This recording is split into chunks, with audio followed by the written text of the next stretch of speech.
Bola Branca. Nesta edição, Pedro Pauleta sobre o arranque do Sub-21 rumo ao próximo Campeonato da Europa, o Azerbaijão-Portugal em Baku e o mais forte candidato a árbitro do Sporting Porto. Bola Branca na Renascença tem o apoio Betway, jogue com responsabilidade. Olá, Luís Aresta, boa tarde. Olá, Paulinho Coelho, boa tarde. A Seleção Nacional treina daqui a pouco mais de 2 horas no Estádio Nacional de Baku. Será a última sessão de treino antes do jogo frente ao Azerbaijão, marcado para esta terça-feira às 5 da tarde. O selecionador nacional Fernando Santos e um jogador fazem a antevisão ao jogo com o Azerbaijão em conferência de imprensa a partir das 2h30 em Baku. Os 23 jogadores que integram a comitiva portuguesa estão todos aptos a jogar. Recorde, fora das opções de Fernando Santos, está Cristiano Ronaldo devido a castigo. André Silva deve ser a alternativa a Cristiano no jogo da manhã diante do Azerbaijão. Na expectativa de uma próxima chamada à Seleção A, estão alguns dos Sub-21 que esta segunda-feira iniciam a qualificação para o Campeonato da Europa de 2023, que vai ter lugar na Geórgia e Roménia. Na renovada seleção de Rui Jorge figuram nomes como João Mário, Fábio Vieira, Vitinha, Francisco Conceição, Eduardo Quaresma, Fábio Silva ou Gonçalo Ramos, só para citar alguns. Pedro Pauleta, antigo avançado e atual diretor da Federação Portuguesa de Futebol, reconhece qualidade a uma geração capaz de alimentar a seleção principal, um grupo de jogadores que nesta etapa formativa dá garantias a Rui Jorge. Sim, com muitas caras novas, alguns estiverem já connosco no último aspecto, que foi muito bom, jogadores que já têm alguma experiência e jogadores de muita qualidade, mas acreditamos muito nessa seleção. Acredito que vamos conseguir construir uma equipa bastante forte, porque existe, de facto, muita qualidade nessa seleção em todos os sectores. O Rui Jorge tem dito sempre que o objetivo é que esta seleção de Sub-21 promova jogadores para a equipa principal. Também neste grupo estão jogadores que o Pauleta vê no futuro como possíveis integrantes da equipa A de Portugal? Sim, é esse o nosso objetivo. Estamos a trabalhar com todas as seleções. Claro que a Sub-21 é a seleção que está logo abaixo da seleção A. Acreditamos que é preciso fazer esse percurso aqui no Sub-21, mas também acreditamos que é possível, como nos outros anos, que alguns desses jogadores cheguem à seleção A, porque de facto existe muita qualidade nesse grupo. Nesta entrevista à Bola Branca, Pedro Pauleta adverte para eventuais dificuldades que a seleção da Bielorrússia possa colocar neste jogo de abertura do Grupo D. Um jogo difícil, porque sabemos que o primeiro jogo de cada qualificação é sempre difícil, porque é o primeiro. Felizmente estamos há uma semana a trabalhar com a nossa equipa e, portanto, esperamos um jogo difícil contra uma seleção que cria sempre algumas dificuldades, mas acreditamos que vamos conseguir vencer.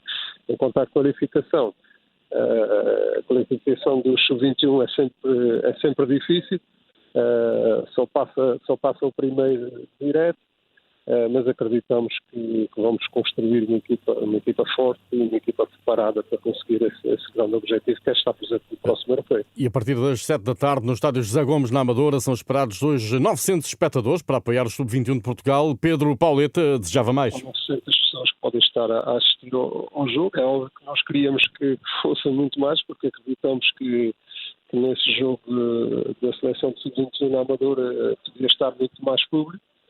Mas pronto, as regras são essas, mas como disse muito bem, num estádio de um clube que é histórico no futebol português, portanto é sempre um prazer jogar nesses campos que têm muita história e, portanto, para a nossa seleção e para esses miúdos jogar num estádio desse é sempre muito importante. Que mensagem é que envia ao público, a quem vai assistir e aos muitos que certamente queriam estar presentes e não podem estar? Principalmente nos tempos que correm, que cumprem as regras que existem nesse momento e, claro, que depois que desfrutem do jogo e que apoiem a nossa seleção, mas, sinceramente, nos dias de hoje, que principalmente que cumprem as regras que estão estipuladas e, portanto, é óbvio que nós queríamos todos que estivesse muito mais gente, mas se não estou em erro, acho que só podemos ter 900 pessoas no jogo e espero que esteja essas 900 a apoiar Portugal. Pedro Pauleta em declarações a Bola Branca, a semana das seleções A e Sub-21, mas só até amanhã, a partir de quarta-feira, as atenções focam-se no campeonato da Primeira Liga, em que o grande destaque da jornada 5 vai para o confronto entre Sporting e Porto, sábado às 8h30 da noite. O árbitro do Clássico deverá ser conhecido 48 horas antes e a escolha deve recair sobre Artur Soares Dias, na opinião do especialista Bola Branca, Paulo Pereira. O Conselho de Arbitragem tem, neste início da época, apostado em algumas caras novas, alguns árbitros menos experientes a serem utilizados nos jogos da Liga, inclusive em jogos que englobaram os 3 grandes. É uma aposta que vejo como natural, porque está identificado o problema que é um quadro com necessidade de ser renovado, portanto é natural que se olhe para árbitros jovens e se tente pô-los a arbitrar ao mais alto nível. Neste jogo, o primeiro derby da época, o Sporting Porto, acredito que o Conselho de Arbitragem tenha uma perspectiva mais conservadora e aposte num dos árbitros mais experientes. Acredito que Artur Soares Dias, depois do período de descanso no pós-europeu e pós-Jogos Olímpicos, será o trunfo que o Conselho de Arbitragem terá para este jogo. Artur Soares Dias ainda não arbitrou no campeonato profissional desta época e parece-me que será o jogo ideal para iniciar a época desportiva, e Artur Soares Dias naturalmente dá todas as garantias de um trabalho capaz e será uma aposta certeira, na minha opinião, do Conselho de Arbitragem. O Porto treina esta tarde no Olival. Marchesini e Gruitch recuperam de lesões. Sérgio Conceição tem 14 jogadores ausentes nas seleções nacionais, menos no caso do Sporting, que manteve em casa habituais titulares como Pedro Gonçalves, Seba Coates e Mateus Nunes. A poucos dias do Clássico, num aviso ao Porto, Pablo Sarabia marcou pela seleção espanhola. Sarabia foi o autor do último gol da goleada de Espanha à Geórgia por 4-0. Após o jogo, o selecionador Luís Henrique deixou elogios ao reforço de verão do Sporting e disse-se ver com bons olhos esta mudança do ex-PSG para Alvalade. Dos jogadores da seleção espanhola, foi o único a trocar de clube neste mercado. Olhando ao clube onde estava e à concorrência que vai ter, acho que foi uma boa decisão. Ele tinha muita vontade de ter mais minutos. Claramente não tem o mesmo ritmo competitivo dos companheiros, porque não teve essa possibilidade na pré-época. Tem muita qualidade, é um jogador que tem golo, que desequilibra, que se associa bem e nos aporta muitas coisas. Estou feliz com esta sua caminhada no novo clube para que possa manter o seu rendimento. Luís Henrique sobre a vinda de Pablo Sarabia para o Sporting. Já o Porto recusou uma proposta do Fenerbahçe de Vítor Pereira por Zaidu. O lateral nigeriano continua no plantel, agora com a concorrência do brasileiro Wendel, ex-Leverkusen. Ainda no mercado, Rodrigo Fernandes foi protagonista de uma das transferências mais surpreendentes no fecho da janela de verão, ao trocar o Sporting pelo Porto. O médio defensivo de 20 anos, que há 2 épocas foi lançado por Silas na equipa principal do Sporting, será integrado na equipa B dos Dragões, onde terá a oportunidade de rodar na segunda Liga. Rodrigo chegou a ser considerado uma das promessas de Alcochete, mas não conseguiu consolidar a posição no plantel de Ruben Amorim. Zé Pedro, adjunto de Silas, entende que a concorrência era muito forte e, nesse sentido, compreende a mudança para o Olival. Não me surpreende muito porque o Palhinha manteve-se e está num nível muito alto. O Mateus Nunes também surgiu na substituição lá do João Mário e encontra-se também muito bem, mas é um miúdo com imenso potencial e que possivelmente pode ser uma mais-valia esta. No Porto, Rodrigo Fernandes também terá obstáculos do mesmo nível para integrar a equipa principal. No entanto, ao contratá-lo, entende Zé Pedro, o Futebol do Porto está a dar um sinal de que poderá vir a contar com o médio. Para já, prevê o treinador, o seu habitat será a equipa de António Folha. Eu acho que pode ser uma época de equipa B, mas o Rodrigo também tem, penso que 20 anos, e se o Porto o contratou, por alguma coisa não tirando desprimor aos outros clubes, mas foi o Porto que o contratou. E contratar ao Sporting é porque vê nele capacidade para evoluir. Acredito que este ano, possivelmente, até pelo meio-campo e por ter já fechado o mercado, o meio-campo que a equipa principal do Porto apresenta é muito bom, mas esta contratação deverá ter algum objetivo pelos representantes do Porto, acho eu. Rodrigo Fernandes fez um jogo pela equipa B do Sporting esta época na terceira liga e foi utilizado como central à esquerda, numa linha de 3, uma posição que não potencia as suas capacidades. Considera Zé Pedro que vê o jogador como um médio defensivo com muita margem de progressão. De jogar de início com uma linha 3, cá atrás, Exatamente. não vejo o Rodrigo com essa característica e se calhar tirar o melhor proveito dele. Agora, com 2 centrais e com uma saída a 3 constante em que um dos médios possa baixar ao lado dos centrais para fazer essa linha 3 a construir, mas depois com o decorrer do jogo e da bola ir para a frente e o Rodrigo assumir novamente a posição de médio defensivo, neste caso, aí sim, aí vejo o Rodrigo com imensa capacidade. Rodrigo Fernandes seguiu do Sporting para o Porto numa troca que envolveu a ida de Marco Cruz, de 17 anos, do Porto para o Sporting, um negócio promovido e intermediado por Jorge Mendes.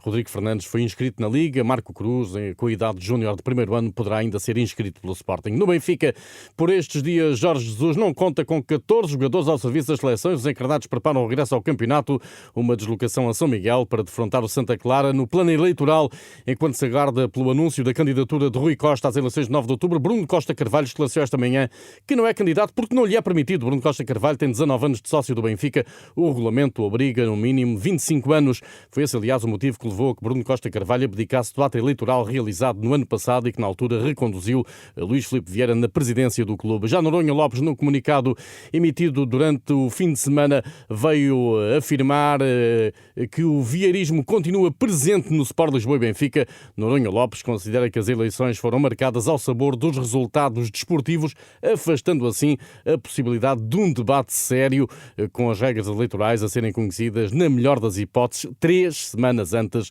da ida às urnas. No Brasil é hora de apurar responsabilidades sobre o que correu mal no que antecedeu o jogo com a Argentina de qualificação para o Campeonato do Mundo, suspenso aos 5 minutos, em causa a alegada violação de quarentena sanitária a que estariam obrigados os jogadores argentinos que atuam no Reino Unido. Há suspeitas de um alegado conluio entre as federações de futebol dos dois países para que o jogo se realizasse, mesmo desrespeitando as regras sanitárias da Covid-19 em vigor no Brasil. Num comunicado, a Confederação Brasileira de Futebol já veio considerar que a Agência Nacional de Vigilância Sanitária poderia ter exercido a sua autoridade de forma muito mais adequada nos vários momentos e dias anteriores ao jogo. A CBF destaca ainda que em nenhum momento, por meio do presidente interino Edinaldo Rodrigues ou dos seus dirigentes, interferiu em qualquer ponto relativo ao protocolo sanitário estabelecido pelas autoridades brasileiras para a entrada de pessoas no país. O episódio ocorrido aos 5 minutos de jogo entre o Brasil e a Argentina na Arena Corinthians de São Paulo teve de tudo, com o delegado de saúde brasileiro a entrar pelo relvado adentro para interromper a partida.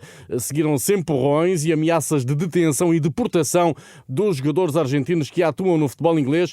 Perante a ameaça, o selecionador argentino Lionel Scaloni ordenou que a equipa recolhesse ao balneário. Me gostaria que a gente na Argentina entenda que